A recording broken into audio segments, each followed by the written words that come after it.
வாக்கியம் அதாவது ஃப்ராஸ் என்பது இலக்கண விதிகளுக்குட்பட்டு ஒன்றுக்கு மேற்பட்ட வார்த்தைகள் அதாவது லெமோ ஒன்று சேர்ந்து ஒரு முழுமையான அர்த்தத்தை தருமானால் அவை வாக்கியம் என்கிறோம்.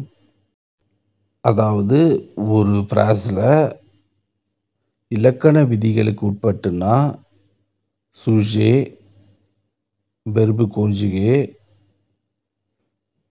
ஒப்ஜே இந்த ரூல்ஸை அது ஃபாலோ பண்ணணும். அப்படி ஃபாலோ பண்ணி அதற்கான முழுமையான அர்த்தத்தை தரணும் அப்படின்றது தான் இதனுடைய முழு அர்த்தம். இதில் சுஜேன்றது எழுவாய், வெர்புன்றது வினைச்சொல், ஒப்ஜேன்றது செய்யப்படு பொருள். வாக்கியத்தில் ஒவ்வொரு மொழியிலையும் வெவ்வேறாக பிரிச்சிருக்காங்க. இப்போ உதாரணத்துக்கு தமிழில் பார்த்தீங்கன்னா நிறைய வாக்கிய வகைகள் இருக்கும். ஆனால் ஃப்ரெஞ்சில் 4 வகைகளாக இதை பிரிச்சிருக்காங்க. அவைகள் என்னென்னன்றது இப்போ நம்ம பார்க்கலாம். முதலாவது ல ஃப்ராஸ் டெக்லரேட்டிவ், ரெண்டாவது ல ஃப்ராஸ் இன்டரோகேட்டிவ், மூணாவது ல ஃப்ராஸ் எக்ஸ்க்ளமேட்டிவ், நாலாவது ல ஃப்ராஸ் இம்பேரேட்டிவ். இந்த 4 வகையான டைப்புக்குள்ள தான் ஒட்டுமொத்த பிரெஞ்சோடைய எல்லா கிராமரும் இதுக்குள்ள வரும். இப்போ நாம் இந்த ஃப்ராஸை எப்படி எங்கே பயன்படுத்துகிறோன்றதை இப்போ நம்ம பார்க்கலாம். Deep the process. முதலாவது ல ஃப்ராஸ் டெக்லரேட்டிவ். இது ஒரு சாதாரண வாக்கியம் அல்லது உறுதியான வாக்கியம். தகவலை கொடுப்பதற்கும் மற்றும் சொல்வதற்கும், உண்மையை கூறுவதற்கும் மற்றும் யோசனை கூறுவதற்கும் இந்த வகையான வாக்கியம் பயன்படுகிறது. இதன் முடிவில் டாட் வரும். பொதுவாக பிரெஞ்சு மொழியில் நாம் 2 வகையான வாக்கியம் அதிகமாக நம்ம பயன்படுத்துவோம். ஒன்று டெக்லரேட்டிவ், இன்னொன்று ஆன்தகராட்டிவ். ஆன்தரோகேட்டிவ்ன்றது நாம் ஒரு கேள்வியை கேட்குறது, டெக்லரேட்டிவ்ன்றது அதற்கு ஒரு பதில் சொல்கிறது. இதுதான் பிரெஞ்சில் மெஜாரிட்டியாக பேசக்கூடிய வாக்கியங்கள். இந்த டெக்லரேட்டிவை 2 வகையாக பிரிச்சிருக்காங்க.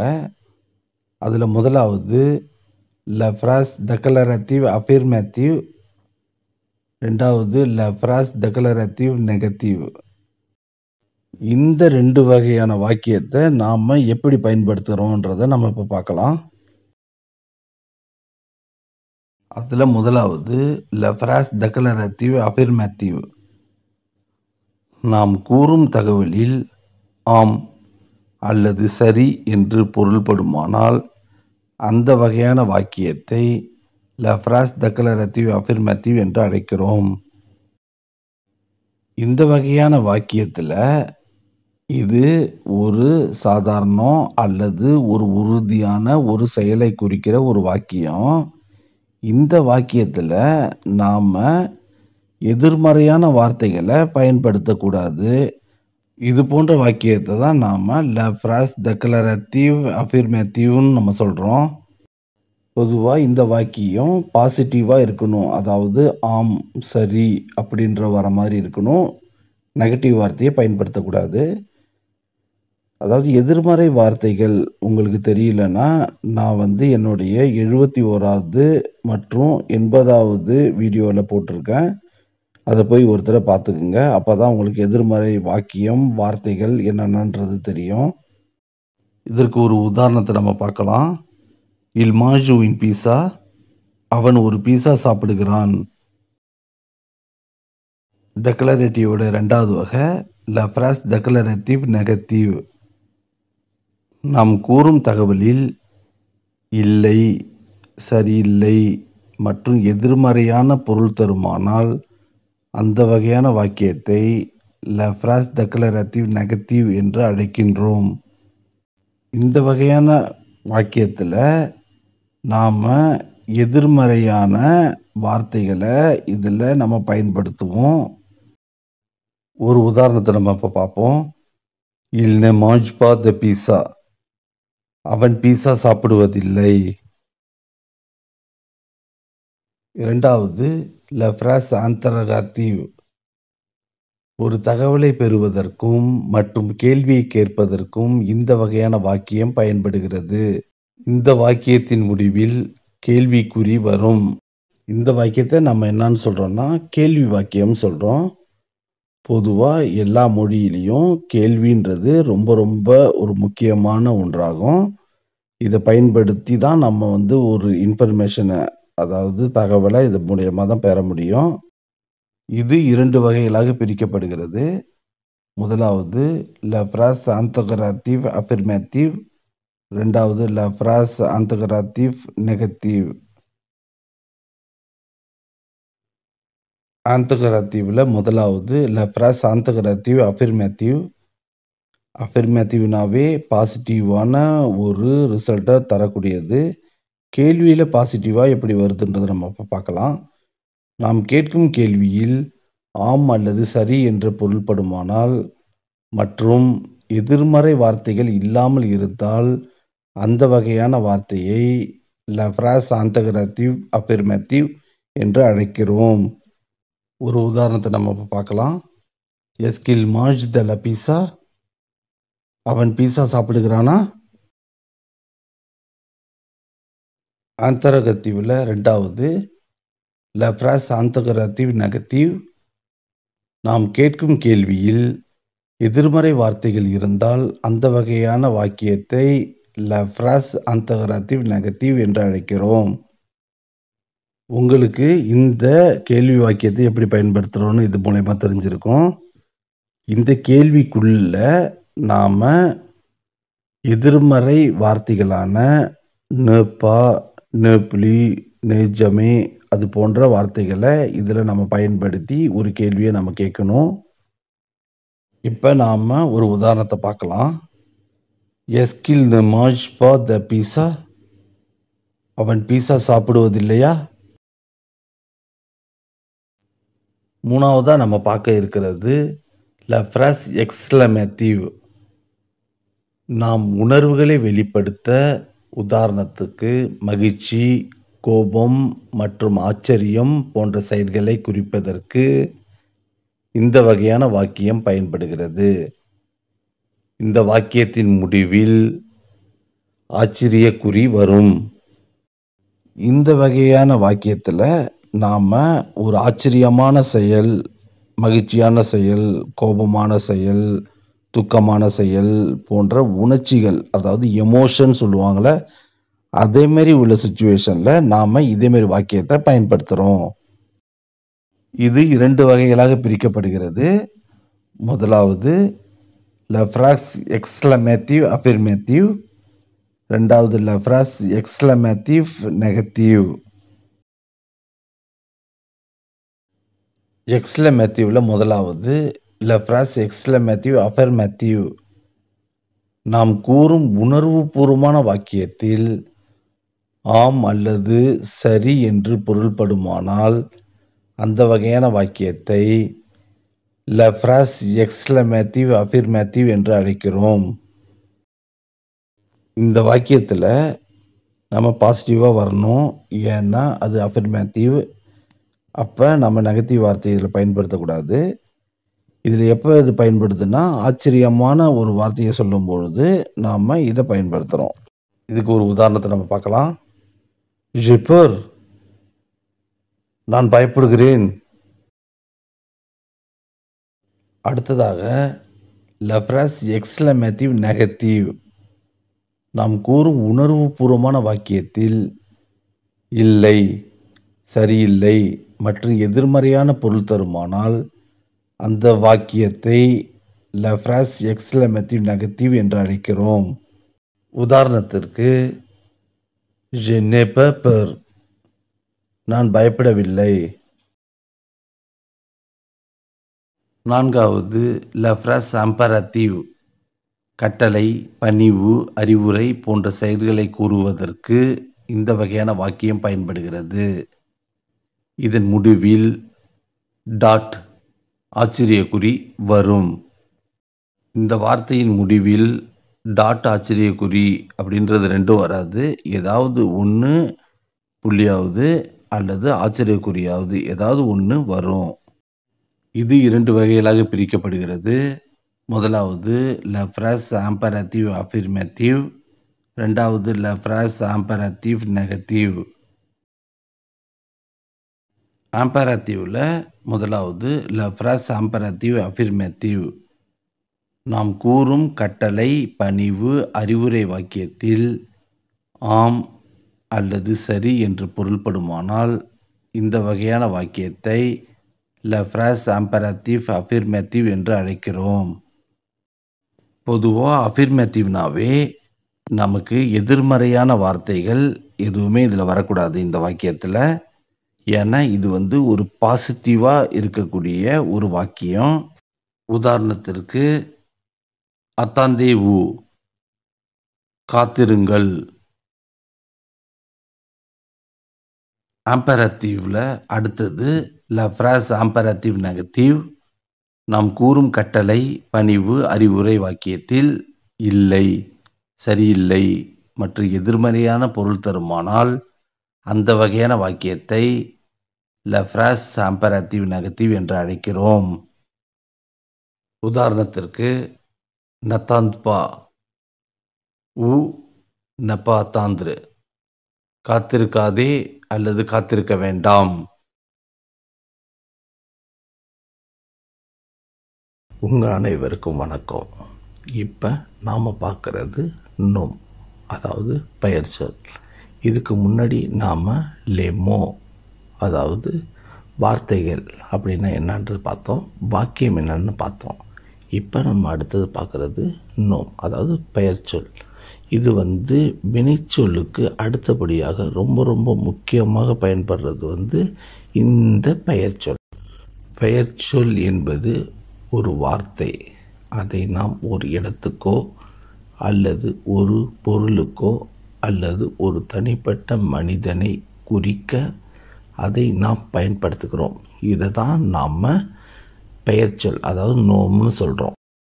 அதாவது இந்த பெயர்ச்சொல் பொதுவாக நிறைய வகையான பெயர்ச்சொல் இருக்குது. பொதுவாக இங்கிலீஷில் நம்ம சொல்ல போனால் நிறைய டைப் இருக்குது. அதே போல் ஃப்ரெஞ்சிலையும் நிறைய டைப் ஆஃப் பெயர்ச்சொல் இருக்குது. அதில் சில வகையான பெயர்ச்சொல்லை நமக்கு அடிக்கடி பயன்படுத்துகிற பெயர்ச்சொல்லை இப்போதைக்கு நம்ம பார்க்கலாம். பெயர்ச்சொல் பொதுவாக நம்ம பொது பெயர், அதாவது நோம் காமன் சொல்லுவாங்க. அடுத்தது பார்த்திங்கன்னா சிறப்பு பெயர், நோம் ப்ராப்பர். அடுத்தது மனதால் உணரக்கூடிய பெயர், அதாவது நோம் அப்ஸ்ட்ரக்ட்ஸ் என்று பல வகைப்படும். இப்போ நாம் ஒவ்வொன்றுத்தையும் விரிவாக அதோட எக்ஸாம்பிளோட இப்போதைக்கு நம்ம பார்க்கலாம். நம்ம இப்போ பார்க்க போகிறது நோம் காமன், பொது பெயர். பொது பெயர் என்பது என்னென்னா பொதுவான மனிதர்கள் அல்லது பொதுவான மிருகம் அல்லது பொதுவான பொருள் ஆகியவற்றை குறிக்கிறதுக்கு பேர் தான் பொது பெயர் நம்ம சொல்கிறோம். இப்போ நம்ம பார்க்குறது பொதுவான மனிதர்கள் அப்படின்னா அது என்ன? பொதுவான மனிதர்கள் அப்படின்னு நீங்கள் பார்த்தீங்கன்னா இது ஒரு ஆளுடைய ஸ்பெசிஃபிக் நேமையோ அல்லது மற்றதையோ எதுவும் சொல்லாது. இப்போ ஜஸ்ட் எக்ஸாம்பிள் பார்த்தீங்கன்னா இவங்கெல்லாம் ஆம்பளைங்க, அதாவது ஆண்கள், அதாவது ஃப்ரெஞ்சில் என்னது ஓம்னு சொல்லுவாங்க. மற்ற இந்த ஏரியாவில் பார்த்திங்கன்னா இவங்கெல்லாம் பொம்பளைங்க அப்படின்னா பெண்கள் அப்படின்னு 2 பால் இருக்குது. அதனால் அவங்க பொதுவாக நம்ம சொல்கிறதுனால அது பொது மனிதர்கள்னு சொல்கிறாங்க. அது இப்போ நோம் காமனில் பொது பெயரில் அடுத்தது நம்ம பார்க்க போகிறது பொதுவான மிருகங்கள். அது என்ன பொதுவான மிருகங்கள்னால் இப்போ எல்லா அனிமலையும் சேர்க்கறது ஒரு காமன் நேம் தான். அனிமல்ன்றது ஒரு காமன் நேம் தான். அந்த அனிமலுக்குள்ள நிறைய வகையான அனிமல் இருக்குது.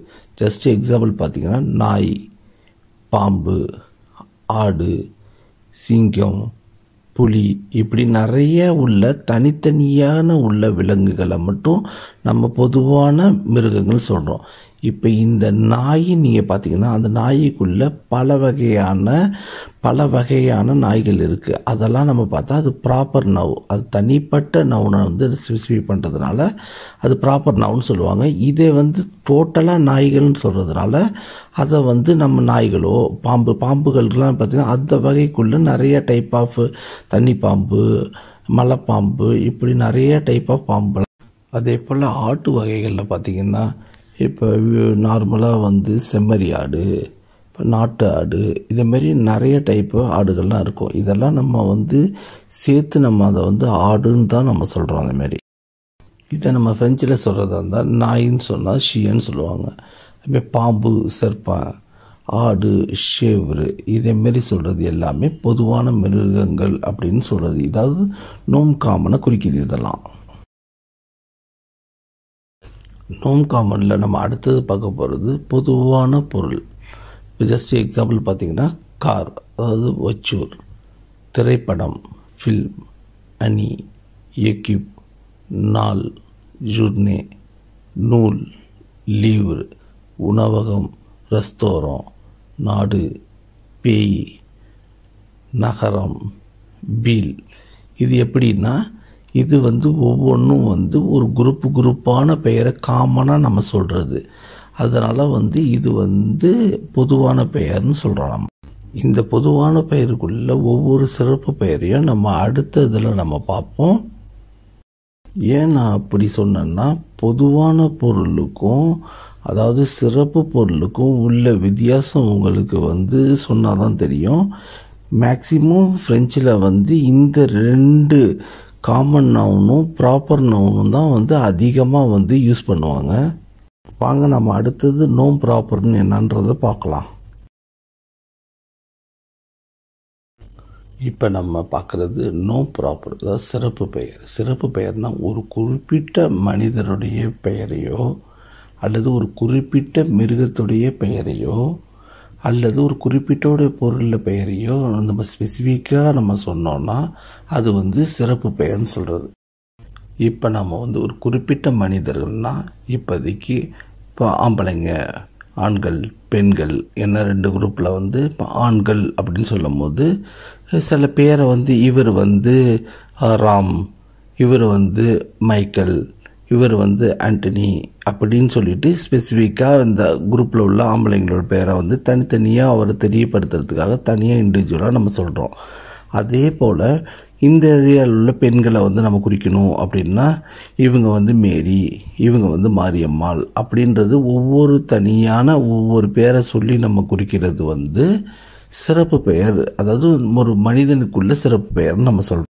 ஆல்ரெடி நம்ம காமன் நேம்லேயே சொன்ன மாதிரி ஒரு மிருகத்துடைய நேமு அப்படின்னா பாம்புலேயே நீங்கள் பார்த்தீங்கன்னா மலைப்பாம்பு, நல்ல பாம்பு, தண்ணி பாம்பு, கட்டூரிய அப்படின்னு நிறைய டைப் ஆஃப் பாம்பு இருக்குது. ஒவ்வொன்றுத்தையும் தனியாக ஸ்பெசிஃபிக்காக ஒரு விலங்குகளை பற்றி நம்ம சொன்னோம்னா அது வந்து நோம் ப்ராப்பர், அதாவது சிறப்பு பெயர்களாகும். இப்போ நம்ம அடுத்தது பார்க்க போகிறது ஒரு ஜஸ்ட்டு வந்து ஒரு பொருளுடைய எக்ஸாம்பிள் ஒன்று இப்போ நம்ம கீழே கொடுத்துருக்கோம். வச்சூர் அப்படின்னா காரில் வந்து ஒரு டைப்பு ஸ்பெஷல் டைப்புன்னு சொல்லிட்டு ஒரு தனியாக சொல்கிறதுக்காக ஆடி கார். ஃபில்ம்னு பார்த்திங்கன்னா நிறைய டைப் ஆஃப் ஃபில்ம் இருக்குது. அதில் வந்து பார்த்திங்கன்னா தமிழ் ஃபில்ம். அடுத்து எக்யூப்ன்றது ஒரு டீம், அவங்க வந்து என்னென்னா ஃபுட்பால் டீம், கிரிக்கெட் டீம்ன்ற மாதிரி ஃபுட்பால் டீம். இப்போ அடுத்தது பார்த்திங்கன்னா ஜூர்னே அப்படின்னா ஜூர் என்னென்ன கிழமை, இப்போ மண்டே திங்கட்கிழமை, செவ்வாய்க்கிழமை அதேமாரி சொல்கிறது. அடுத்தது பார்த்திங்கன்னா லீவுன்றது புத்தகம். இது என்னென்ன டைப் ஆஃப் புத்தகம், நிறைய டைப் ஆஃப் புத்தகம் இருக்குல்ல, இது க்ரைம் புக் அப்படின்னு சொல்லிட்டு ஸ்பெசிஃபிக்காக சொல்கிறது. அடுத்தது நம்ம செக் பண்ணோன்னா அடுத்தது வந்து நம்ம ரெஸ்டோரம் வந்து நிறைய டைப் ஆஃப் கேஎஃப்சி, மெக்டொனால்ட் அப்படின்னு நிறையா இருக்குது. அதுதான் வந்து ஜஸ்ட் எக்ஸாம்பிள் நம்ம மெக்டொனால்ட் அப்படின்னு சொல்லியிருக்கோம். அடுத்து பேயின்னு பார்த்திங்கன்னா கண்ட்ரி, என்னென்ன நாடுகள் அப்படின்னு சொல்கிறது. அதில் வந்து நம்ம இந்தியா அப்படின்னு ஸ்பெசிஃபிக்காக நம்ம சொல்கிறோம். அடுத்தது நீங்கள் பார்த்தீங்கன்னா வீல்ன்றது ஒரு நகரத்தை பற்றி சொல்கிறது.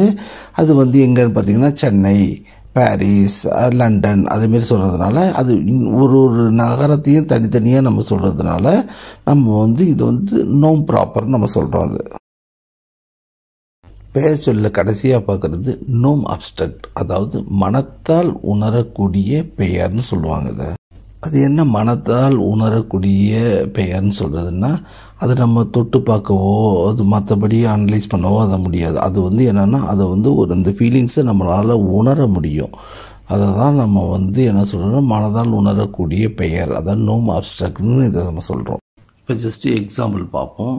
அதாவது லிபர்த்தேன்னா சுதந்திரம். இதை வந்து நம்ம தொடவோ தூக்கவோ இதை முடியாது, ஆனால் இதை வந்து நம்ம வந்து ஃபீல் பண்ணலாம். அடுத்தது பார்த்திங்கன்னா எகாலித்தே வந்து சமத்துவம், 2 பேரும் ஈக்குவலாக இருக்காங்க, எல்லோரும் ஈக்குவலாக இருக்காங்கன்னு சொல்கிறது. இதை வந்து நம்ம வந்து உணர தான் முடியும். அதே போல் ஃப்ரத்தர்னித்தே அப்படின்னா சகோதரத்துவம்னு சொல்கிறது. ஆந்தலிஷம் அப்படின்னா புத்திசாலித்தனம், கோராஜ் தைரியம், ஷேர் அன்பான, இதெல்லாம் வந்து நம்ம உணர தான் முடியும். ஸோ இப்போ நம்ம சொன்னது எல்லாமே வந்து நோம் பெயர் சொல்லு சொல்கிறது. இதை வந்து நம்ம ப்ராக்டிஸ் கொஞ்சம் கொஞ்சமாக நம்ம பண்ணிக்கிட்டே இருந்தால் நமக்கு வந்து நல்ல நோமுடைய ப்ராசஸ் எல்லாம் நமக்கு நல்லா தெரியும். உங்கள் அனைவருக்கும் வணக்கம். இப்போ நம்ம அடுத்து பார்க்க போகிறது லே புரோனோம், அதாவது இடப்பெயர். இடப்பெயர் என்பது என்னன்னா, ஒரு பெயர் சொல்லுக்கு பதிலாக பயன்படுத்தும் சொல்லுக்கு இடப்பெயர் என்று பெயர். அதாவது ஒரு ப்ராப்பர் நவ், காமன் நவ்னை வந்து நம்ம அடிக்கடி எல்லா தடவையும் எல்லா சென்டென்ஸ்லேயும் வந்து நம்ம அதை யூஸ் பண்ணிகிட்டு இருக்க முடியாது. அதுக்கு இன்ஸ்டண்ட்டாக அதுக்கு பதிலாக நம்ம அந்த பெயர் சொல்ல வந்து அதற்கு இணையான ஒரு வார்த்தையை வச்சு அடுத்தடுத்தது நம்ம யூஸ் பண்ணுறதுக்காக தான் வந்து நம்ம வந்து ப்ரோனோம் பயன்படுத்துகிறோம். ஒரு வாக்கியத்தில் வினைச்சொல் வந்து மிகவும் ரொம்ப ரொம்ப முக்கியமானது அப்படின்றது நம்மளுக்கு கண்டிப்பாக தெரியும். வினைச்சொல்லின் முடிவை பொறுத்து பேசுவோர் தன்மை மாறலாம் என்பது என்னன்னா, முடிகிற, அதாவது வினைச்சொல் முடிகிற கிரான், கிரோம், கிரார்கள் அப்படின்னு முடியுது வந்து அதை பொறுத்து தான் அதை வந்து நம்ம வந்து யார் பேசுகிறாங்க என்ன பேசுகிறாங்கன்னு நம்மளுக்கு தெரியும். இது இடத்துக்கு இடம் வந்து மாறக்கூடியது. ஏற்கனவே சொல்லப்பட்ட ஒரு பெயர் சொல்லை மீண்டும் மீண்டும் பயன்படுத்தாமல் இருப்பதற்கு இந்த இடப்பெயர் பயன்படுத்துகிறது. அதான் ஏற்கனவே சொன்ன மாதிரி நோமை வந்து நம்ம அடிக்கடி பயன்படுத்தாமல் அதற்கு பதிலாக பயன்படுத்துகிறது பேர் தான் ப்ரோனோம்னு நம்ம சொல்கிறோம். பொதுவாக அதாவது தமிழ் பேசுகிறவங்க இந்த இடப்பெயரை வந்து 3 ஸ்டேஜாக பிரிச்சிருக்காங்க. இது என்னன்னா, 1 தன்மை, 2வது முன்னிலை, 3வது படர்க்கை. இது என்னன்றதை அடுத்ததில் பார்ப்போம். இதை தான் அப்படியே பிரெஞ்சு மொழியிலையும் ஃபாலோ பண்ணுறாங்க. இதை 3ஆக பிரிச்சிருக்காங்க. ஃபர்ஸ்ட்டு நம்ம பிரீமியர் பர்சன் சாங்கிலியே ஏ புளூரியே, இதை தமிழில் தன்மைன்னு சொல்லுவோம், ஒருமை அண்டு பன்மை. அடுத்தது தோசியம் பர்சன் சாங்கிலியே ஏ புளூரியே, இது தமிழில் முன்னிலை, ஒருமை அண்டு பன்மை. கடைசியாக த்ரோசியம் பர்சன் சாங்கிலியே ஏ புளூரியே, அதாவது படற்கை, ஒருமை, பன்மை. ப்ரோனோமை வந்து இதில் பல வகையாக பிரிச்சிருக்காங்க. அது என்னன்றதை நம்ம அடுத்ததில் பார்க்கலாம். இப்போ நம்ம பார்க்க போகிறது டிப் த ப்ரோனோ, அதாவது இடப்பெயருடைய வகைகள் என்னென்னு பார்ப்போம். இதில் பார்த்தீங்கன்னா 6 டைப் இருக்குது. அதில் முதலாவது பார்த்தீங்கன்னா ப்ரோனோம் பர்சனல். ப்ரோனோம் பர்சனலில் 6 டைப் இருக்குது. அதில் முதலாவது சுஜே, தோனிக், ரிஃப்ளெஷி, சேவோதே, சேவோயி, ஓத்ரு கொம்ப்ளிமா. 2வது ப்ரோனோ டெமோன்ஸ்ட்ராட்டிவ், 3வது ப்ரோனோ பொசசிவ், 4வது ப்ரோனோம் ஆந்தெஃபனி, 5வது ப்ரோனோம் ஆந்தரகாட்டிவ், 6வது ப்ரோனோம் ரிலாட்டிவ்.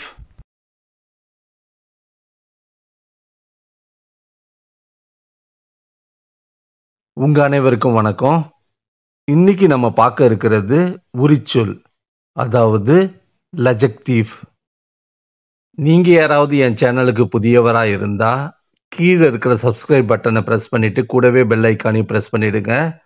அப்பதான் நான் போடுற வீடியோ உங்களுக்கு உடனுக்குடன் கிடைக்கும். உங்களுக்கு இந்த வீடியோ பிடிச்சதுன்னா உங்க ஃப்ரெண்ட்ஸுக்கும் உங்களுக்கு தெரிஞ்சவங்களுக்கும் ஷேர் பண்ணுங்க. மறக்காம சப்ஸ்கிரைப் பண்ணி சப்போர்ட் பண்ணுங்க. வாங்க இப்ப நம்ம வீடியோக்குள்ள போகலாம்.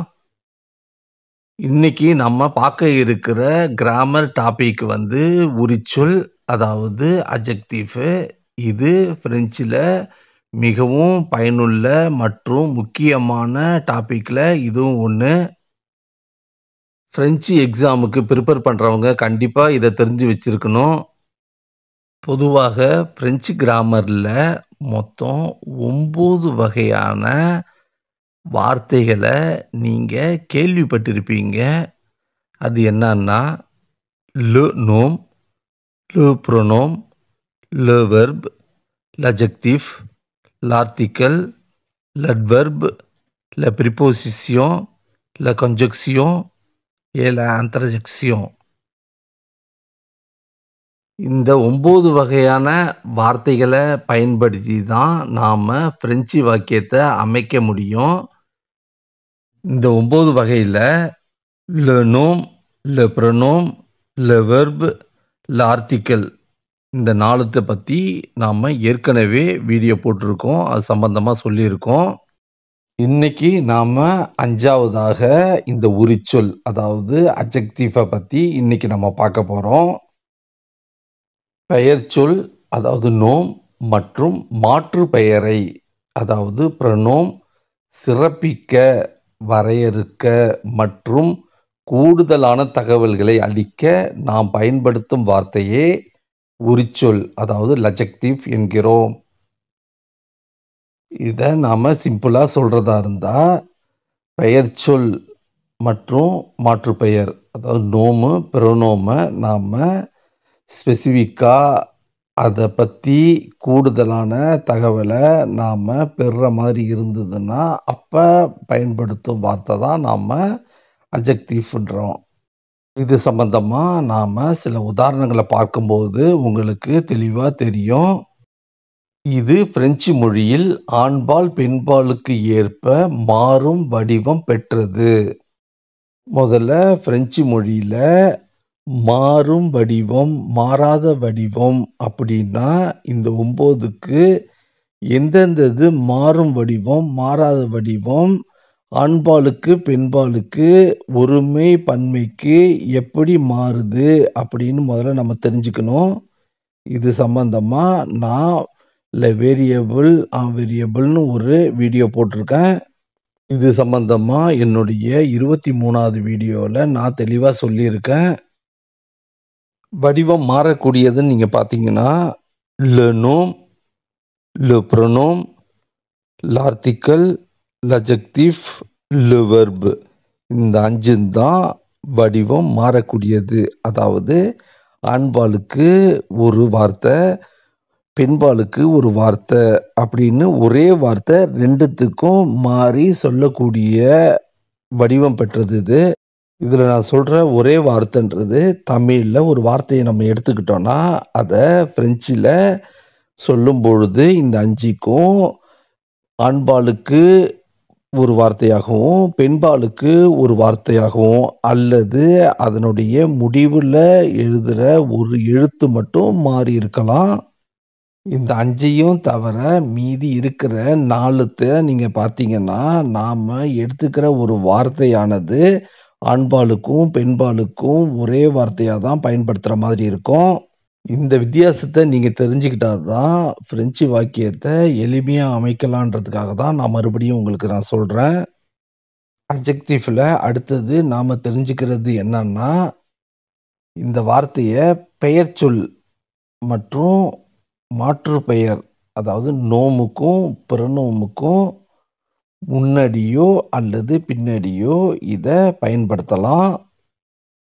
இதுக்கு அடுத்தபடியாக இந்த உரிச்சொல், அதாவது அட்ஜெக்டிவனுடைய வகைகள் என்னென்ன வகைகள் இருக்கிறது, அதற்கு அடுத்தபடியாக நாம் அதனுடைய உதாரணம் என்னென்னன்றதை பார்த்துட்டோன்னா அட்ஜெக்டிவ்னா என்னன்றது நமக்கு தெளிவாக தெரியும். வாங்க நாம் இந்த உரிச்சொல்லுடைய வகைகள் என்னென்னன்றதை பார்க்கலாம்.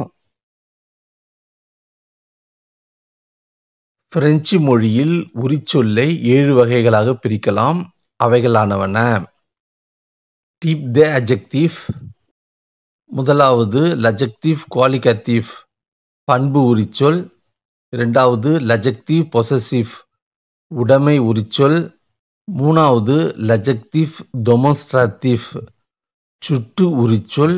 நான்காவது l'adjectif indéfini பொது உரிச்சொல். ஐந்தாவது l'adjectif interrogatif வினா உரிச்சொல். ஆறாவது l'adjectif relatif சார்ந்த அல்லது சம்பந்த உரிச்சொல். ஏழாவது l'adjectif numéro எண் உரிச்சொல். இந்த 7 வகையில 2வதா இருக்கக்கூடிய l'adjectif possessif அதாவது உடைமை உரிச்சொல்ல பத்தி ஏற்கனவே நம்ம வீடியோ போட்டிருக்கோம். மீதம் உள்ள வகைகள் சம்பந்தமா நான் விரைவில் வீடியோ போடுறேன்.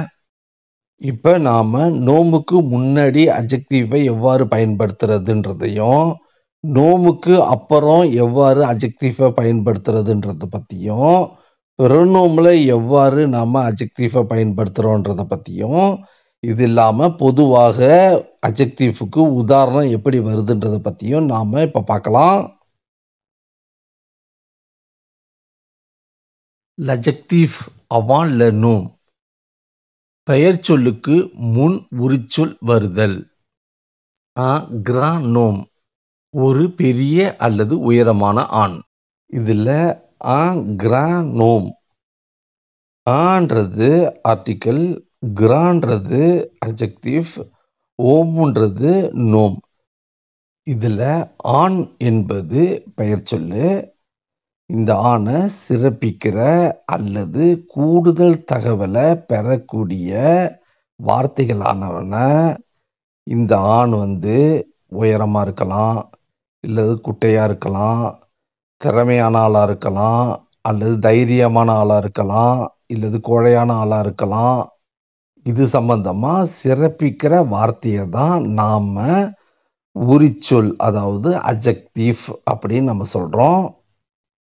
உயின் கிராண்ட் ஃபெம் ஒரு பெரிய அல்லது உயரமான பெண். இந்த 2 வாக்கியத்திலையும் உள்ள வித்தியாசம் என்னன்னா, மொதல் வாக்கியத்து மஸ்குலா அதாவது ஆண்பாலு ஒருமை செங்குலியே, 2வது ஃபெமினா சங்கிலியே. ஓம்ன்றது ஆண்றது மஸ்குலனுக்குள்ள வார்த்தை, ஃபேம்ன்றது பெண்ணுன்றது பெண்பாலுக்குள்ள வார்த்தை. இது சிங்குலர் அதாவது ஒருமையை சொல்லக்கூடியது. இதுல கிராந்துன்னு சொல்லக்கூடிய வார்த்தை உரிச்சொல் அதாவது அட்ஜெக்டிவான வார்த்தை. இது ஃபெமினாவுக்கு வரும்போது என்ற வார்த்தையோட முடியுது. மூணாவது தே கிராந்து ஓம் இது மஸ்குலா புளூரியலு. இதற்கு தமிழ் அர்த்தம் சில பெரிய அல்லது உயரமான ஆண்கள்.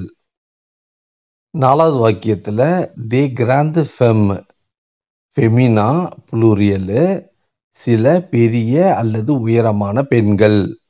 இதுல 3வது 4வது உள்ள வாக்கியத்தை நம்ம பார்த்தா புளூரியல் அதாவது பன்மைகள் சம்பந்தமா உள்ளது. இதுக்கு அட்ஜெக்டிவ்ல எண்டுல பார்த்தீங்கன்னா எஸ்ல முடியுது. இந்த ஒரே வார்த்தை 4 வாக்கியத்திலையும் எவ்வாறு பயன்படுதுன்றத நாம இப்ப பார்த்தோம். இது பெயர் சொல்லுக்கு முன் உரிச்சொல் வருதலுக்கான உதாரண வாக்கியங்களாகும். அடுத்தது l'adjectif après le nom பெயர் சொல்லுக்கு பின் உரிச்சொல் வருதல். un homme intelligent masculin singulier ஒரு புத்திசாலி ஆண். une femme intelligente féminin singulier ஒரு புத்திசாலி பெண். des hommes intelligents masculin pluriel சில புத்திசாலி ஆண்கள். des femmes intelligentes féminin pluriel சில புத்திசாலி பெண்கள். இதுல நோமு ஃபேமுன்றது பெயர் சொல்லு, இன்டெலிஜென்ட்ன்றது புத்திசாலி என்பது ஒரு மனிதனுக்கு உரிய பண்பை சிறப்பிக்கிறது. அதாவது நோம சிறப்பிக்கிற வார்த்தைன்றதுனால இதை நாம அட்ஜெக்டிவ் அப்படின்னு சொல்றோம். இந்த இன்டெலிஜென்ட் என்ற அட்ஜெக்டிவ் வார்த்தை சங்கிலியே மஸ்குலனுக்கு, சங்கிலியே ஃபெமினாவுக்கு, புளூரியே மஸ்குலனுக்கு, புளூரியே ஃபெமினாவுக்கு எப்படி வருதுன்றத இப்ப நீங்க பார்த்திருப்பீங்க. பொதுவாக நம்ம பயன்படுத்துகிற இந்த உரிச்சொல் வார்த்தை இந்த 4 வாக்கியத்துக்கும் ஒரே மாதிரி தான் வருன்றது விதி கிடையாது. நான் இதுக்கப்புறம் 2த்துக்கும் தனித்தனியா விரிவா நான் வீடியோ போடுறேன். நாம இந்த வீடியோல அட்ஜெக்டிவ்னா என்ன? அது எப்படி பயன்படுகிறது என்பது தான் நம்ம பார்த்துக்கிட்டு இருக்கோம். நாம அடுத்தது மாற்றுப்பெயர் சொல்லுக்கான உரிச்சொல். அதாவது ப்ரொனோமுக்கான அட்ஜெக்டிவ் எப்படி வருதுன்றத நாம இப்ப பார்க்கலாம். இதுல ப்ரொனோன்றது ஜே, டி, இல், எல், நு, உ, இல், எல். மாற்றுப்பெயர் சொல் அதாவது ப்ரொனோமுடைய சிறப்பிக்க அல்லது வரையறுக்க அல்லது கூடுதல் தகவலை நாம பெறணும். அப்படின்ற பட்சத்துல இப்ப ப்ரொனோம்லேருந்து எப்படி அட்ஜெக்டிவ் வார்த்தை வருதுன்றத இப்ப நம்ம பார்க்கலாம். c'est urgent, இது அவசரம். இந்த அவசரம்ன்றது உரிச்சொல் வார்த்தை. அதாவது பிரெஞ்சில் urgent. ce n'est pas urgent, இது அவசரம் இல்லை. je suis fatigué, நான் சோர்வாக இருக்கிறேன். இதுல ஃபத்திகேன்றது சோர்வாக அப்படின்றது ப்ரொனோம், த சுஜெ ப்ரொனோமான ஜேவை இது மென்ஷன் பண்றதுனால இதை நாம அட்ஜெக்டிவ் அதாவது உரிச்சொல் அப்படின்னு சொல்றோம். tu es jeune, நீ இளமையாக இருக்கிறாய். இதுல இளமைன்றது யார் இருக்கிறான்னு பார்த்தா நீ என்ற ப்ரொனோம் வர்றதுனால இதுல அட்ஜெக்டிவ் jeune என்ற வார்த்தை வருது.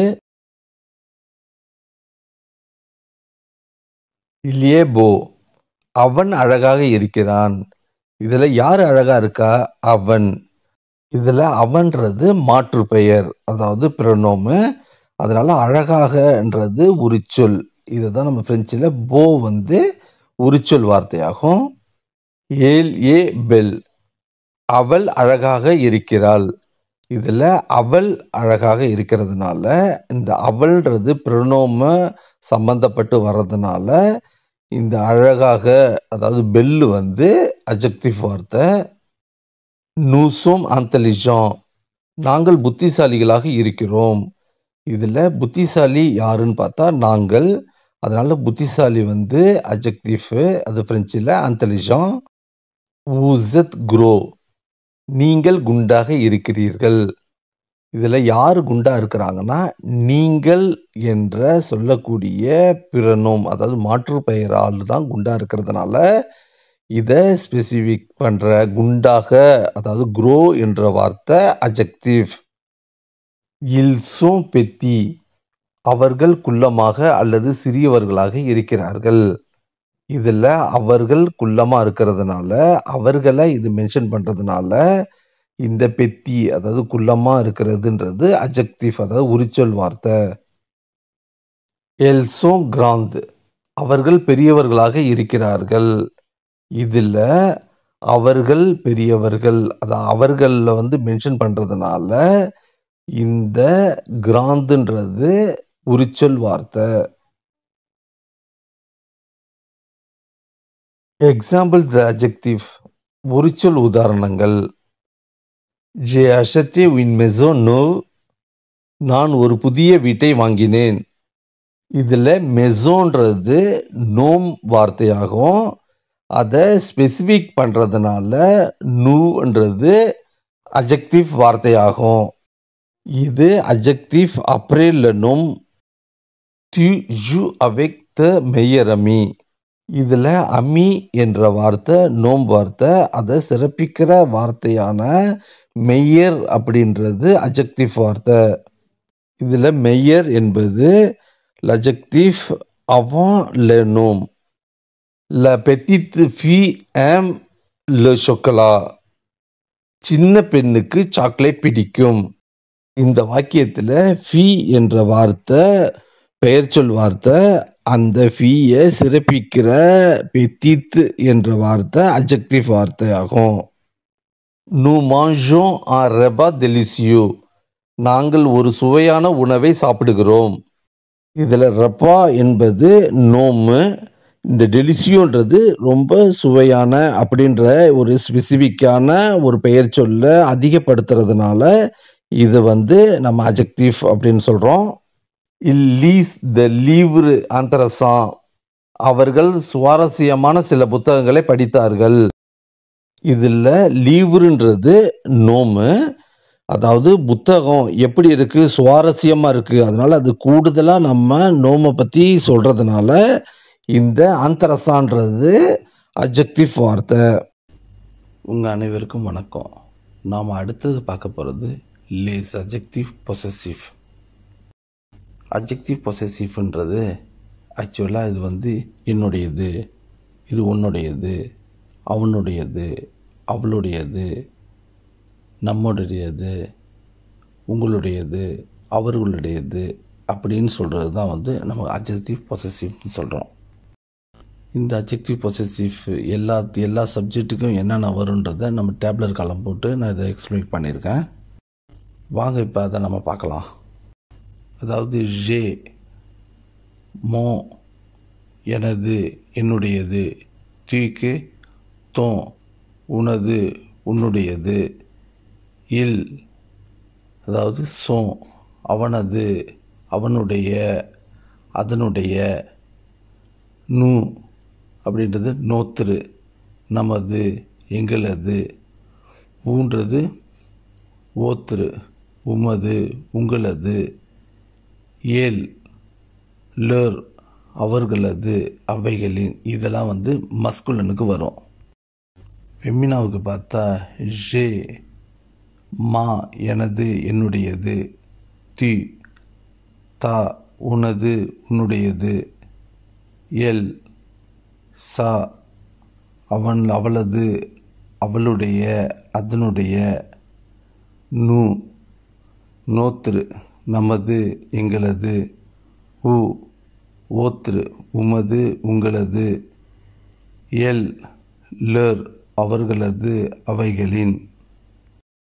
இப்போ புளூரியலுக்கு பார்த்தா ஜே, மே, என்னுடைய, என்னுடையது, எங்களுடையது, துய்க்கு, தே, உன்னுடையது,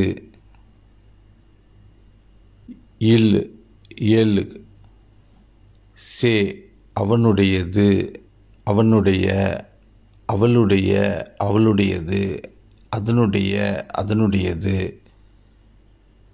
நூக்கு, நூ, நம்மளுடைய, நம்மளுடையது, எங்களது, ஊக்கு, ஊ, உங்களது, உங்களுடைய, உங்களுடையது, இல், எல், ல, அவைகளின், அவர்களுடைய, அவர்களுடையது.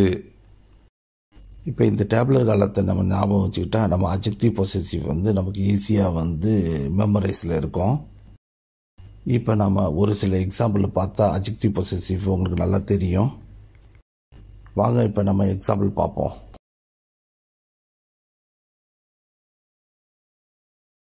இப்போ நம்ம ஜேவுக்கு எக்ஸாம்பிள் பார்ப்போம். J un sac, c'est mon sac. நான் ஒரு பை வைத்திருக்கிறேன், அது என் பை அல்லது அது என்னுடைய பை.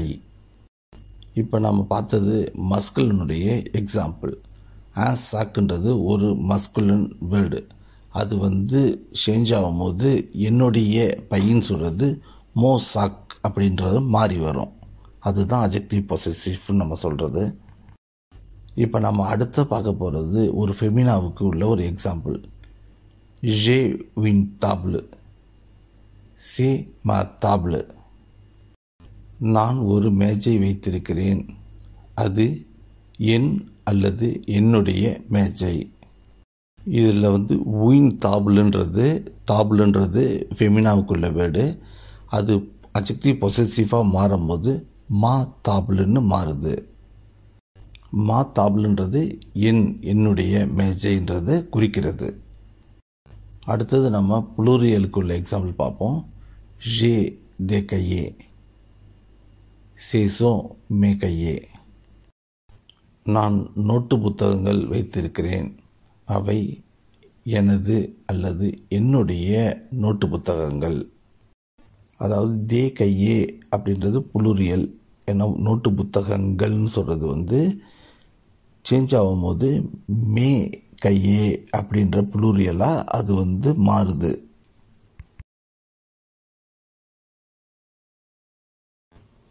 இப்போ நம்ம தீக்கு எக்ஸாம்பிள் பார்ப்போம்.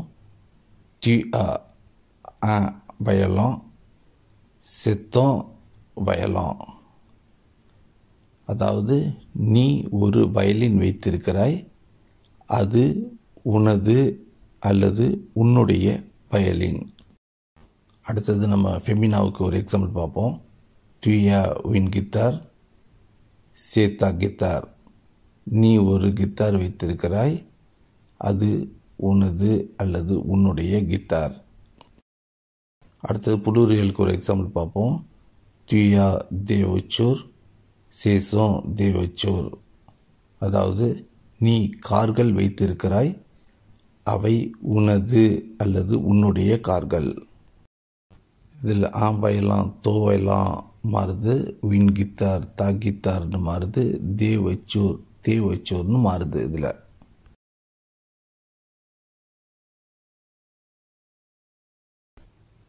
எல்லுக்கு இப்போ நம்ம எக்ஸாம்பிள் பார்ப்போம். இல்லா வின் பிஸ்தோலே, சேசோம் பிஸ்தோலே. அவன் ஒரு துப்பாக்கி வைத்திருக்கிறான், அது அவனது அல்லது அவனுடைய துப்பாக்கி. எல்லா வின் டெலிவிசியோன், சேசா டெலிவிசியோன். அவள் ஒரு தொலைக்காட்சி வைத்திருக்கிறாள், அது அவளது அல்லது அவளுடைய தொலைக்காட்சி. இல்லா தே ஃபோட்டோ, சேசோன் சே ஃபோட்டோ. அவன் புகைப்படங்கள் வைத்திருக்கிறான், அவை அவனது அல்லது அவனுடைய புகைப்படங்கள். இதில் பிஸ்தோலே சோம் பிஸ்தோலே அப்படின்னு மாறுது, வின் டெலிவிசியோன் சா டெலிவிசியோன்னு மாறுது, தே ஃபோட்டோ சே ஃபோட்டோ அப்படின்னு மாறுது. இப்போ நம்ம அடுத்தது நூக்கு ஒரு எக்ஸாம்பிள் பார்ப்போம். Nous avons un stylo, c'est notre stylo. நாங்கள் ஒரு பேனா வைத்திருக்கிறோம், அது நமது அல்லது எங்கள் அல்லது எங்களுடைய பேனா. Nous avons une chemise, c'est notre chemise. நாங்கள் ஒரு சட்டை வைத்திருக்கிறோம், அது நமது அல்லது எங்கள் அல்லது எங்களுடைய சட்டை. Nous avons des chocolats, ce sont nos chocolats. நாங்கள் சாக்லேட்டுகள் வைத்திருக்கிறோம், அவை நம்முடைய அல்லது எங்களுடைய சாக்லேட்டுகள். இதில் ஸ்டில்லோ நோத்ரு ஸ்டில்லோ அப்படின்னு மாறுது, வின் செமிஸ் நோத்ரு செமிஸ்ன்னு மாறுது, தே சொக்கலா நோ சொக்கலான்னு மாறுது. இதில் ஊக்கு எக்ஸாம்பிள் பார்ப்போம். ஊஸ் அவே அக்கரையும், சே ஓத்திருக்கிறையும். நீங்கள் ஒரு பென்சில் வைத்திருக்கிறீர்கள், அது உங்கள் அல்லது உங்களுடைய பென்சில். ஊஸ் அவே வின் போம், சே ஓத்திருப்போம். நீங்கள் ஒரு ஆப்பிள் வைத்திருக்கிறீர்கள், அது உங்கள் அல்லது உங்களுடைய apple. Vous avez des ordinateurs, ce sont vos ordinateurs. நீங்கள் கணினிகள் வைத்திருக்கிறீர்கள், அவை உங்கள் அல்லது உங்களுடைய கணினிகள். இதில் ஆங்கிறையும் ஓத்திருக்கிறையும் அப்படின்னு மாறுது, உயின்போம் ஓத்திருப்போம் அப்படின்னு மாறுது, des ordinateurs ஊஸ் ஒரிதினத்தர் அப்படின்றது மாறுது. இப்போ நம்ம அடுத்தது எல் புளூரியலுக்கு எக்ஸாம்பிள் பார்ப்போம். இல்ஸோம் டிக்ஷனர், சேலர் டிக்ஷனர். அவர்கள் ஒரு அகராதி வைத்திருக்கிறார்கள். அது அவர்களுடைய அகராதி. Elles ont une lampe. C'est leur lampe. அவர்கள் ஒரு விளக்கு வைத்திருக்கிறார்கள். அது அவர்களுடைய விளக்கு. Ils ont des pantalons. Ce sont leurs pantalons. அவர்கள் பேண்ட்கள் வைத்திருக்கிறார்கள். அவை அவர்களுடைய பேண்ட்டுகள். இதில் un dictionnaire, leur dictionnaire அப்படின்னு மாறுது. une lampe, leur lampe அப்படின்னு மாறுது. des pantalons, leur pantalons அப்படின்னு மாறுது.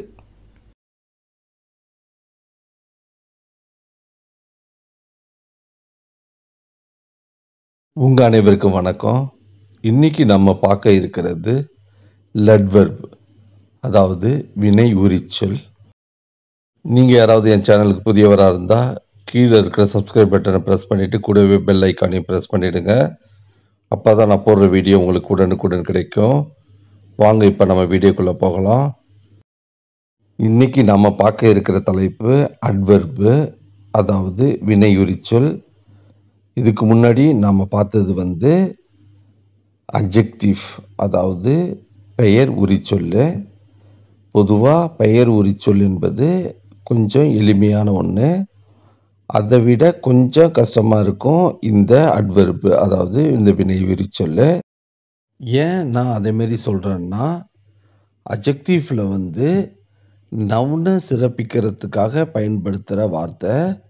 அந்த நவுனை ஆண்பால் பெண்பாலுக்கு ஏற்றவாறு அட்ஜெக்டிவ் ஆண்பாலுக்கு ஒரு பேராகவும் பெண்பாலுக்கு ஒரு பேராகவும் இருக்குன்றது போன வீடியோவில் நான் சொல்லியிருக்கேன். இதுலேருந்து உங்களுக்கும் அது தெரிஞ்சிருக்கும்.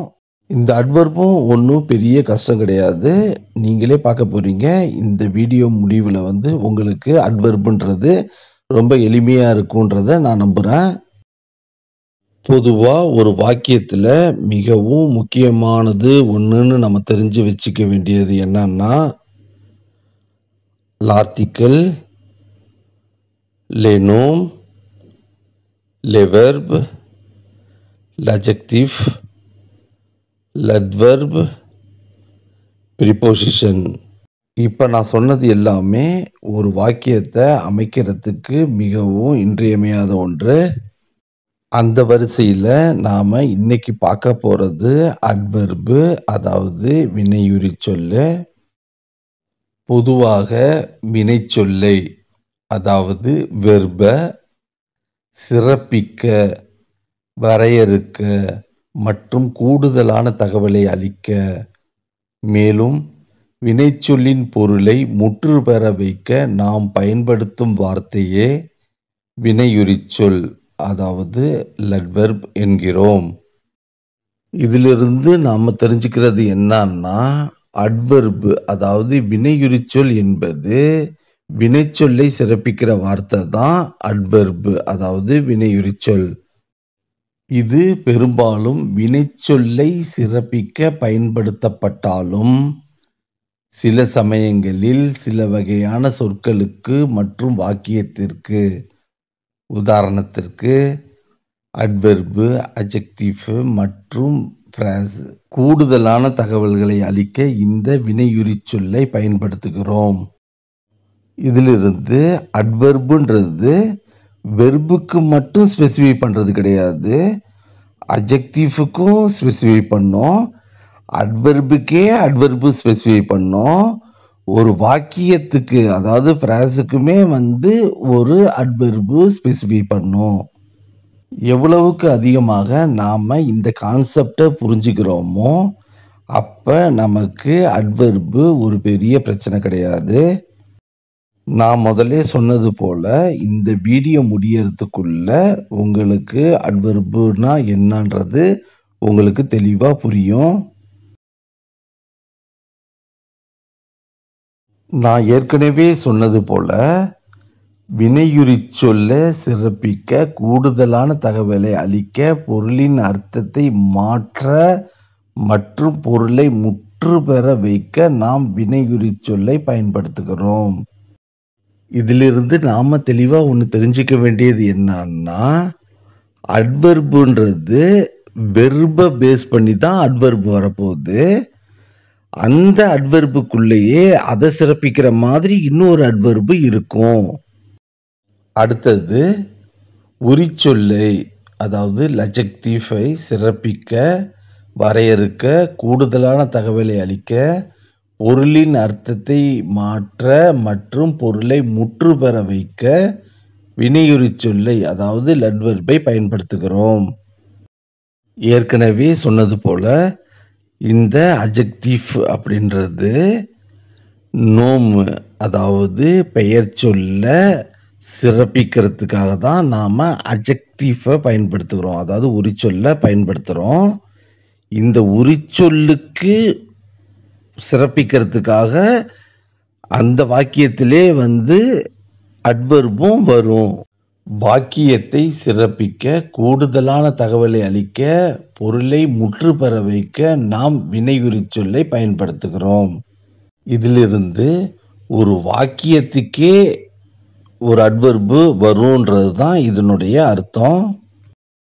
இதை தான் நாம adverb verb, adverb adverb, adverb adjective, adverb phrase அப்படின்ற 4 பிரிவா இதை நம்ம பிரித்து சொல்கிறோம்.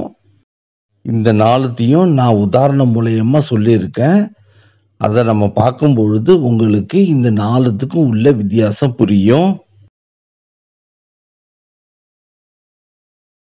இப்போ நாம் அட்வெர்பு சம்பந்தமாக சில தகவல்களை நாம் தெரிஞ்சு வச்சுக்க போகிறோம். அது என்னன்றதை இப்போ நம்ம பார்க்கலாம். அதில் முதலாவது நம்ம தெரிஞ்சுக்க வேண்டியது என்னன்னா, வினையுரிச் சொற்கள் தனி சொற்களாகவோ அல்லது ஒன்றுக்கு மேற்பட்ட சொற்கள் சேர்ந்து கூட்டு சொற்களாகவோ இருக்கும். இதிலிருந்து அட்வெர்புன்றது ஒரு தனி சொல்லோ அல்லது 2-3 வார்த்தை சேர்ந்து ஒரு வார்த்தையா அட்வெர்பை நாம பயன்படுத்துற மாதிரி இருக்கும். இது பிரெஞ்சு மொழியில் ஆண்பால் பெண்பாலுக்கு ஏற்ப மாறும் வடிவம் பெறாது. அட்ஜெக்டிவ் தான் நாம ஆண்பாலுக்கு ஒரு வார்த்தை, பெண்பாலுக்கு ஒரு வார்த்தை அப்படின்றத நம்ம பயன்படுத்துவோம். ஆனா அட்வெர்பில் அப்படி பயன்படுத்த மாட்டோம். ஒரே சிங்கிள் வேர்டாக தான் பயன்படுத்துவோம். அந்த சிங்கிள் வேர்டுன்றது ஒரு வேர்டாக இருக்கலாம், 2-3 வார்த்தை சேர்ந்து ஒரே வார்த்தையாக தான் அது இருக்கும். பொதுவாக இந்த வார்த்தை வினையுரிச் சொல்லுக்கு அட்வெர்பு முன்போ அல்லது பின்போ நாம் பயன்படுத்துகிறோம். அதன் இடத்தை பொறுத்து அதன் அர்த்தம் மாறுபடும். அதாவது வெர்பு இருக்குன்னா, அதாவது வினைச்சொல் இருக்குன்னா, வினைச்சொல்லுக்கு முன்பும் சில இடத்துல பயன்படுத்துகிற மாதிரி இருக்கும், வினைச்சொல்லுக்கு அடுத்ததும் பயன்படுத்துகிற மாதிரி இருக்கும். எக்ஸாம்பிளுக்கு அட்ஜெக்டிவ் நம்ம எடுத்துக்கிறோன்னா, அட்ஜெக்டிவ்க்கு முன்னாடியும் நம்ம பயன்படுத்துகிற மாதிரி இருக்கும், அட்ஜெக்டிவ்க்கு அடுத்தது பயன்படுத்துகிற மாதிரி இருக்கும். அட்வெர்பு ஒன்று எடுத்துருந்தா சில டைம் அட்வெர்புக்கு முன்னாடியும் சில டைமில் வரும், சில டைமில் அட்வெர்புக்கு பின்னாடியும் வரும் அப்படின்றது தான் இதனுடைய அர்த்தம். அது மட்டும் இல்லை, ஒரு வாக்கியத்தில் ஆரம்பத்திலையும் இந்த அட்வெர்பு வரும், சில டைமில் நடுப்புற வரும், ஒரு வாக்கியத்தில் முடிவில் கூட வரும்.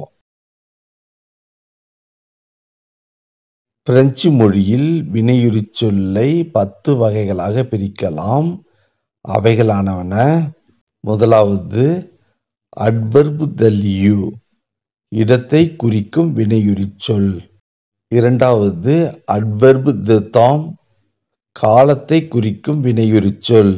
மூன்றாவது அட்வெர்பு த குவான்டிté, அளவை குறிக்கும் வினையுரிச் சொல். நாலாவது அட்வெர்பு d'interrogatif, வினா வினையுரிச் சொல். ஐந்தாவது அட்வெர்பு த manière, செயல்முறையை குறிக்கும் வினையுரிச் சொல். ஆறாவது அட்வெர்பு d'affirmation, உடன்பாட்டை குறிக்கும் வினையுரிச் சொல். ஏழாவது அட்வெர்பு த நெகேஷன், எதிர்மறையை குறிக்கும் வினையுரிச் சொல். எட்டாவது அட்வெர்பு த doute, சந்தேகத்தை குறிக்கும் வினையுரிச் சொல். 9வது அட்வெர்ப் த ரிலேஷன் லாஜிக் தொடர்பு நிலையை குறிக்கும் வினையுரிச்சொல். 10வது அட்வெர்ப் தோத்ரு ஒழுங்குமுறையை குறிக்கும் வினையுரிச்சொல். இந்த 10 வகைக்கும் நான் விரைவில் வீடியோ போடுறதுக்கு முயற்சி பண்றேன். இப்ப நாம அதற்கான உதாரணங்களை பார்க்கலாம். முதலாவது adverb verb je lis rapidement. இந்த வாக்கியத்துல லி என்பது வெர்பு, rapidement என்பது அட்வெர்பு. நான் விரைவாக படிக்கிறேன். படிக்கிறேன் என்பது ஒரு வினைச்சொல்லு. எப்படி படிக்கிறோம் அப்படின்ற படிக்கிறது சம்பந்தமா நமக்கு சிறப்பிக்கிறதுனால விரைவாக என்ற வார்த்தையை பயன்படுத்துறதுனால இந்த விரைவாக என்பதற்கு அட்வெர்ப் என்று பெயர். இதிலிருந்து நான் படிக்கிறேன், இந்த படிக்கிறதுன்றது ஒன்று விரைவா படிக்கிறது, வேகமா படிக்கிறது, மெதுவா படிக்கிறது, இது எல்லாமே அட்வெர்ப் அதாவது வினையுரிச்சொல். அடுத்தது tu parles beaucoup. இதுல parle என்பது வெர்பு, beaucoup என்பது அட்வெர்பு. நீ நிறைய அல்லது அதிகமாக பேசுகிறாய். பேசுறதுன்றது ஒரு வெர்பு. எப்படி பேசுறது? நிறைய அல்லது அதிகமாக அப்படின்னு சொல்றது அட்வெர்பு. il mange peu. இதுல மாஞ்சுன்றது வெர்பு, பேன்றது அட்வெர்பு. அவர் சாப்பிடுகிறார். எவ்வளவு சாப்பிடுறாரு? கொஞ்சமா சாப்பிடுறாரு. அதனால கொஞ்சமான்றது adverb. je n'ai jamais mangé de pizza. இதுல ஏ மாங்கேன்றது பசை கம்போசையுடைய வெர்பு, ஜமேன்றது அட்வெர்பு. நான் ஒருபோதும் பீஸா சாப்பிட்டதில்லை. இல் இரா தோர். இரான்றது வெர்பு, தோர்ன்றது அட்வெர்பு. அவர் வெளியே செல்வார். இது செல்வார்ன்றது வினைச்சொல்லு. எங்க செல்வாரு? உள்ள செல்வாரா, வெளியே செல்வாரா? அந்த செல்வார்ன்ற வினைச்சொல்ல சார்ந்து வர்றதுனால வெளியே என்பது வினையுரிச்சொல். je vous ai souvent dit. ஏ தீன்றது பசை கம்போசே வெர்பு, சுவான்றது அட்வெர்பு. நான் அடிக்கடி உங்களுக்கு சொல்லி இருக்கிறேன். இந்த சொல்லி இருக்கிறத எவ்வளவுன்னா அடிக்கடின்ற வார்த்தை பயன்படுத்துறதுனால இந்த அடிக்கடின்றது அட்வெர்பு. எல் பர்ல் பியா. இல்ல பர்லுன்றது வெர்பு, பியான்றது அட்வெர்பு. அவள் நன்றாக பேசுகிறாள். பேசுறதுன்றது வினைச்சொல்லு. எப்படி பேசுறாங்க? ஒன்று நல்லா பேசணும், இல்லை நல்லா பேசல அப்படின்றது. அதனால நன்றாகன்றது adverb. nous sortons toujours avec nos amis. இதுல சொர்த்தோன்றது வெர்பு, அதை சார்ந்து துஜூர்ன்றது அட்வெர்பு. நாங்கள் எப்போதும் எங்கள் நண்பர்களுடன் வெளியே செல்கிறோம். வெளியே செல்றது எப்போது நடக்குதுன்னா எப்போதும் நடக்குதுன்றதுனால எப்போதுன்றது அட்வெர்பு. இப்ப சொன்ன சில உதாரணங்கள் மூலமாக உங்களுக்கு அட்வெர்புக்கு வெர்பு எப்படி வந்திருக்குன்றது நீங்க தெரிஞ்சிருந்திருப்பீங்க.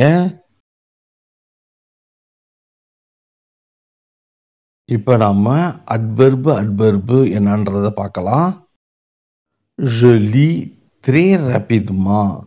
இதுல லீன்றது வெர்பு, த்ரேன்றது அட்வெர்பு, ராபிட்மான்றது அட்வெர்பு. நான் மிக விரைவாக படிக்கிறேன். விரைவாக என்ற ராபிட்மாவுடைய இன்னும் ஸ்பெசிஃபிக் பண்றதுனால இன்னும் வேகமா படிக்கிறோன்றது சொல்றதுனால இது அட்வெர்பு. அதே போல tu parles trop peu. இதுல பர்ல்ன்றது வெர்பு, த்ரோன்றது அட்வெர்பு, போன்றது அட்வெர்பு. நீ மிக குறைவாக பேசுகிறாய். il mange trop peu. இதுல மாஞ்சுன்றது வெர்பு, த்ரோன்றது அட்வெர்பு, பேன்றது அட்வெர்பு. ரெண்டு அட்வெர்பு வந்திருக்கு. அவர் மிக குறைவாக சாப்பிடுகிறார். சஃபே த்ரோ மால். ஃபேன்றது வெர்பு, த்ரோன்றது அட்வெர்பு, மால்ன்றது அட்வெர்பு. இது அதிகமாக வலிக்கிறது. இல் இரா தர் ராபிட்மா. இரான்றது வெர்பு, தர்ன்றது அட்வெர்பு, ராபிட்மான்றது அட்வெர்பு. அவர் விரைவாக வெளியே செல்வார். வெளியே என்பது அட்வெர்பு. அந்த அட்வெர்புக்கு அட்வெர்பு விரைவாக, எப்படின்னா ரொம்ப வேகமாகன்னு சொல்றதுனால இது அட்வெர்புக்கு adverb.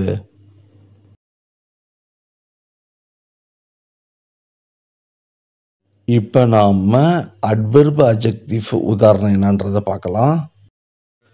tu es très gentil. இதுல ஜாந்தில்ன்றது அட்ஜெக்டிவ்.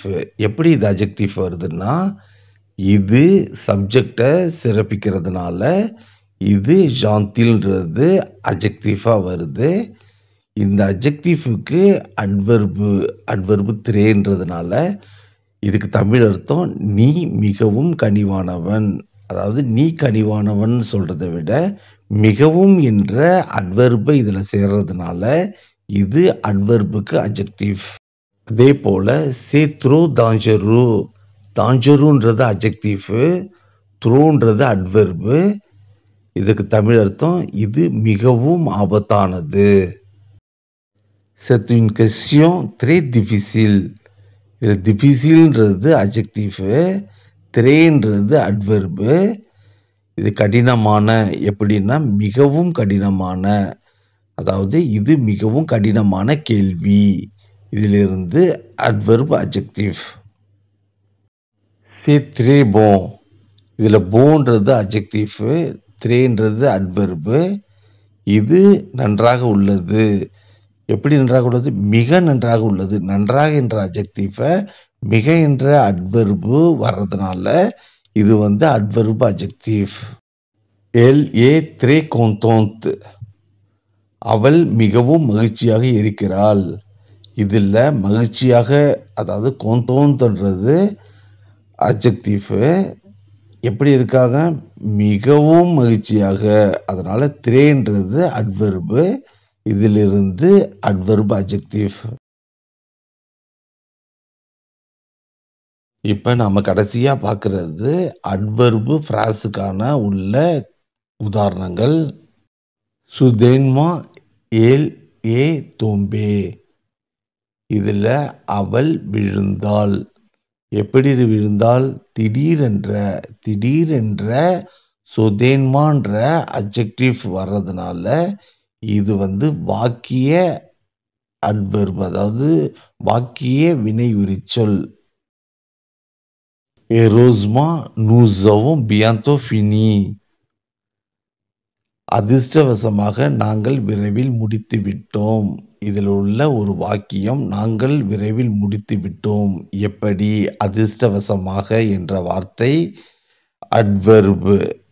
ஹெரோஸ்மான்றது அட்வெர்பு. அதனால இதை நாம அட்வெர்பு ஃப்ராஸ்ன்றது நம்ம சொல்றோம். Je suis allé au parc. நேற்று நான் பூங்காவிற்கு சென்றேன். இதில் உள்ள நான் பூங்காவிற்கு சென்றேன் என்ற ஒரு வாக்கியத்தை இது முழுவு பெறுவதற்காக நேற்று என்ற வார்த்தை வர்றதுனால இது adverb ஃப்ராஸ். Malheureusement, je ne peux pas aller. துரதிர்ஷ்டவசமாக என்னால் செல்ல முடியவில்லை. இதில் என்னால் செல்ல முடியவில்லை என்பது ஒரு வாக்கியம். அதை முழுமை பெறுறது துரதிர்ஷ்டவசமாக அப்படின்ற ஒரு வாக்கியத்தை சிறப்பிக்கிறதுனால துரதிர்ஷ்டவசமாக என்பது ஒரு வினையுரிச்சொல். அதாவது மலருஸ்மான்றது ஒரு அட்வெர்பு. இது ஒரு வாக்கியத்துக்கு வர்றதுனால இது அட்வெர்பு ஃப்ராஸ் என்று சொல்றோம். எவிதமா ஜெவே கங்கே. இதுல எவிதமான்றது அட்வெர்பு. இதனோட தமிழாக்கம் நிச்சயமாக நான் வெல்வேன். நான் வெல்வேன் என்ப ஒரு வாக்கியத்தை சிறப்பிக்கிறதுக்காக உள்ள வார்த்தை தான் நிச்சயமாக. அதனால இதை நாம அட்வெர்பு ஃப்ராஸ்ன்னு சொல்றோம். என்னால் முடிஞ்ச வரைக்கும் நான் எளிமையான வாக்கியத்தை தான் உதாரணமாக கொடுத்துருக்கேன்.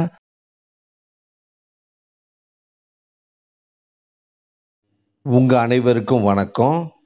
இன்னைக்கு நாம் பார்க்க இருக்கிறது லா ப்ரிப்போசிஷன், அதாவது முன்னிடைச் சொல். நீங்கள் யாராவது என் சேனலுக்கு புதியவராக இருந்தால் கீழே இருக்கிற சப்ஸ்கிரைப் பட்டனை ப்ரெஸ் பண்ணிவிட்டு கூடவே பெல் ஐக்கானையும் ப்ரெஸ் பண்ணிவிடுங்க. அப்போ தான் நான் போடுற வீடியோ உங்களுக்கு உடனுக்குடன் கிடைக்கும். வாங்க இப்போ நம்ம வீடியோக்குள்ளே போகலாம். ஒரு சொல்லை மற்றொரு சொல்லுடன் இணைப்பதை முன்னிடைச் சொல், அதாவது ப்ரிப்போசிஷன் என்கிறோம். பொதுவாக ஒரு முன்னிடைச் சொல்லை எப்படி சொல்லுவாங்கன்னா, முன்னிடைச் சொல் என்பது ஒரு சொல்லுக்கு முன் வந்து ஒரு அர்த்தத்தை தருமானால் அச்சொல்லே முன்னிடைச் சொல் என்கிறோம். பார்ட்டி டி டிஸ்கோர், அதாவது பார்ட் ஆஃப் ஸ்பீச்சில் மொத்தம் ஃப்ரெஞ்சில் 9 வகை இருக்குது. அதில் ப்ரிப்போசிஷன்றது ரொம்ப முக்கியமான ஒன்று. அந்த 9 என்னன்னா, le nom, le pronom, le verbe, l'adjectif, l'article, l'adverbe, la préposition, la conjonction et l'interjection. ஏன் இதை நான் சொல்கிறேன்னா, இந்த 9 வகையான சொற்களை வச்சு தான் ஒரு ஃப்ரெஞ்சு வாக்கியத்தை நாம் அமைக்க முடியும். இதில் ஒன்று தான் இப்போ நாம் பார்க்க இருக்கிற லா ப்ரிப்போசிஷன். பிரெஞ்சு முன்னிடைச் சொல்லை ஒரு செயல்படு பொருள் சொற்களுடன் மற்றொரு சொற்களை இணைத்து ஒரு வாக்கியத்தின் முழுமையான அர்த்தத்தை தருவதற்கு பயன்படுத்துகிறோம். ஒரு பிரெஞ்சு முன்னிடைச் சொல் ஒரு வாக்கியத்தில் செயல்படு பொருளுடன் இணைந்து பல அர்த்தங்களை கொடுக்கும். பொதுவாக வாக்கிய அமைப்பு முறை பிரெஞ்சில் எழுவாய், வினைச்சொல், பொருள், அதாவது சுஜே, வெர்பு, ஒப்ஜே என்பது பொதுவாக நாம் சொல்கிற ஒரு வாக்கிய அமைப்பு முறை. இந்த ஒப்ஜே பொதுவாக ஒப்ஜே டிரெக்ட், ஒப்ஜே அன்டிரெக்ட் அப்படின்னு சில வகைகள் இருக்குது. இதை நம்ம அடுத்தடுத்ததில் பார்க்கலாம். இப்போ நாம் பொதுவாக தெரிஞ்சிக்க வேண்டியது ஒப்ஜே, அதாவது செயல்படு பொருள். இந்த ஒப்ஜே பொதுவாக பெயர் சொல், அதாவது நோமாக தான் இருக்கும். ஒரு நோம், அதாவது பெயர் சொல்லுடன் பல வகையான முன்னிடைச் சொல், அதாவது ப்ரிப்போசிஷன் சேர்ந்து பல வகையான அர்த்தங்களை கொடுக்கும். ஒரு உதாரணங்களை இப்போ நம்ம பார்க்கலாம். இப்போ தம்பி என்ற ஒரு பெயர் சொல், அதாவது நோம் வார்த்தையை ப்ரிப்போசிஷன் சொல் இணைந்து தம்பியை, தம்பிக்கு, தம்பியோடு, தம்பியால், தம்பியுடன், தம்பியிடம் இருந்து, தம்பியுடைய அப்படின்னு பல வகையான அர்த்தங்களை ஒரு நோமோட சேர்ந்து ப்ரிப்போசிஷன் கொடுக்குது. தமிழில் முன்னிடைச் சொற்கள் பெயர் சொல்லுக்கு பின் வரும். பிரெஞ்சு மொழியில் முன்னிடைச் சொற்கள் பெயர் சொல்லுக்கு முன்பு வரும். பிரெஞ்சில் ப்ரிப்போசிஷன் வந்து ஒரு சொற்களாகவோ அல்லது ஒன்றுக்கு மேற்பட்ட சொற்கள் சேர்ந்து கூட்டு சொற்களாகவோ நாம் பயன்படுத்துகிறோம். இதில் து, தான், பர் போன்ற சொற்கள் ஒற்றை சொல் முன்னிடை சொற்களுக்கான உதாரணம். ஜுஸ்கா, ஆக்கஸ் த, ஆமுவான் த போன்ற வார்த்தைகள் பல வார்த்தைகள் ஒன்று சேர்ந்து ஒரே ப்ரிப்போசிஷனாக பயன்படுத்துகிற வார்த்தைக்கான உதாரணம். பிரெஞ்சு மொழியில் முன்னிடை சொற்களை பயன்படுத்தும் தன்மை மற்றும் இடத்தை பொறுத்து இது 10 வகைகளாக பிரிக்கப்படுகிறது. அவைகள் என்னென்னன்றதை இப்போ நம்ம பார்க்கலாம். La préposition de temps, la préposition de cause, la préposition de conséquence, la préposition de lieu ou espèce, la préposition de but, la préposition de comparaison, la préposition d'opposition, la préposition de manière, la préposition de moyen, la préposition de destination. விரைவில் நான் இந்த வகைகள்னா என்ன, இதை எப்படி பயன்படுத்துறதுன்றதை நான் விரைவில் video போடுறேன். இப்போ நாம் ஒரு ப்ரிப்போசிஷன் வார்த்தை எப்படி வாக்கியத்திற்கு வாக்கியம் வேறுபடுகிறது என்பதை இப்போது நம்ம பார்க்கலாம். இப்போ நாம் த என்ற ப்ரிப்போசிஷனுடைய உதாரணங்களை இப்போது நம்ம பார்க்கலாம். முதலாவது, j'ai travaillé de 15h à 20h. நான் மாலை 3 மணி முதல் இரவு 8 மணி வரை வேலை செய்தேன்.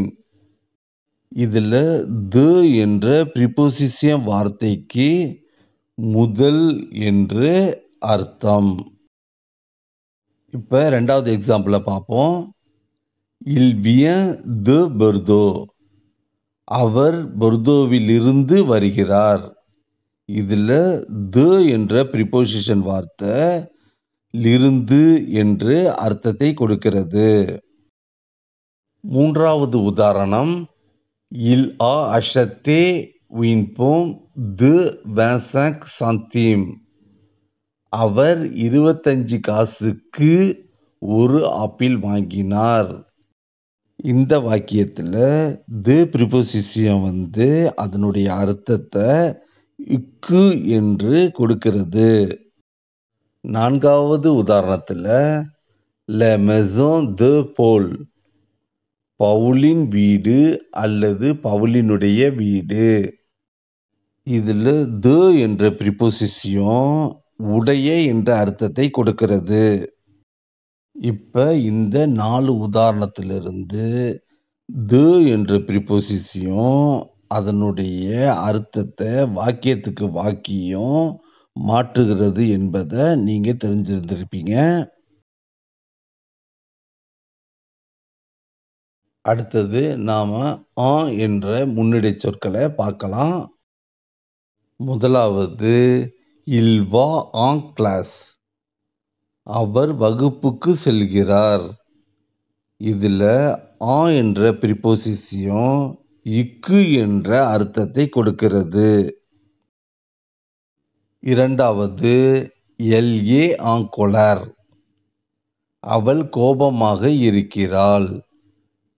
இதில் என்ற ப்ரிப்போசிஷன் மாக என்ற அர்த்தத்தை கொடுக்கிறது. மூன்றாவது, Le bus entre en station. Bus நிலையத்திற்குள் நுழைகிறது. இதில் என்ற ப்ரிப்போசிஷன் இற்குள் என்று அர்த்தத்தை தருகிறது. நான்காவது, Nous sommes en France. நாங்கள் பிரான்சில் இருக்கிறோம். இதில் என்ற ப்ரிப்போசிஷன் சில் என்ற அர்த்தத்தை கொடுக்கிறது. இப்போ மேலே சொன்ன உதாரணங்களிலிருந்து நீங்கள் என்ற ஒரு ப்ரிப்போசிஷன் வாக்கியத்திற்கு வாக்கியம் எவ்வாறு வேறுபடுகிறது என்பதை நீங்கள் பார்த்து புரிஞ்சிருந்திருப்பீங்க. அடுத்த ப்ரிப்போசிஷன் தான். அதற்கான உதாரணங்களை இப்போ நம்ம பார்க்கலாம். முதலாவது, Elle ne sera pas de retour dans 3 heures. அவள் 3 மணி நேரத்தில் திரும்பி வரமாட்டாள். இதில் தான் என்ற ப்ரிப்போசிஷன் தில் அல்லது குள்ள என்ற அர்த்தத்தை கொடுக்கிறது. இரண்டாவது, Le chat est dans la chambre. பூனை அறையில் உள்ளது. இதில் தான் என்ற சொல் இல் அல்லது குல் என்ற அர்த்தத்தை கொடுக்கிறது. மூன்றாவது, je serai diplôme dans 3 ans. நான் 3 ஆண்டுகளில் பட்டம் பெறுவேன். இதில் தான் என்ற சொல் கலில் அல்லது டில் என்ற அர்த்தத்தை கொடுக்கிறது. நான்காவது, je suis dans une bonne position. நான் ஒரு நல்ல நிலையில் இருக்கிறேன். இதில் தான் என்ற சொல் இல் என்ற அர்த்தத்தை கொடுக்கிறது. இதிலிருந்து தான் என்ற ப்ரிபோசிஷியத்தை நீங்கள் எப்படி பயன்படுத்துறது வாக்கியத்தில்ன்றத இது மூலயமா நீங்கள் தெரிஞ்சுக்கலாம். அடுத்தது என்ற ப்ரிபோசிஷியத்தோட உதாரணங்களை இப்போது நம்ம பார்க்கலாம். முதலாவது, tu vas à சென்னை. நீ சென்னைக்கு செல்கிறாய். இதில் என்ற வார்த்தை இக்கு என்ற அர்த்தத்தை கொடுக்கிறது. இரண்டாவது, vous allez à pied. நீங்கள் நடைபயணமாக செல்கிறீர்கள். இதில் என்ற வார்த்தை மாக என்ற அர்த்தத்தை கொடுக்கிறது. மூன்றாவது, j'ai travaillé de 15h à 20h. நான் மாலை 3 மணி முதல் இரவு 8 மணி வரை வேலை செய்தேன். இதில் என்ற ப்ரிபோசிஷன் வரை என்ற அர்த்தத்தை கொடுக்கிறது. இதிலிருந்து என்ற ப்ரிபோசிஷன் எவ்வாறு பயன்படுகிறது, இது மூலயமாக நீங்கள் இதை எப்படி பயன்படுத்தலாம் அப்படின்றத இது மூலயமா நீங்கள் தெரிஞ்சுக்கலாம். உங்களுக்கு இந்த வீடியோ பிடிச்சிருக்கும் நான் நம்புகிறேன். மீண்டும் அடுத்த வீடியோவில் சந்திப்போம்.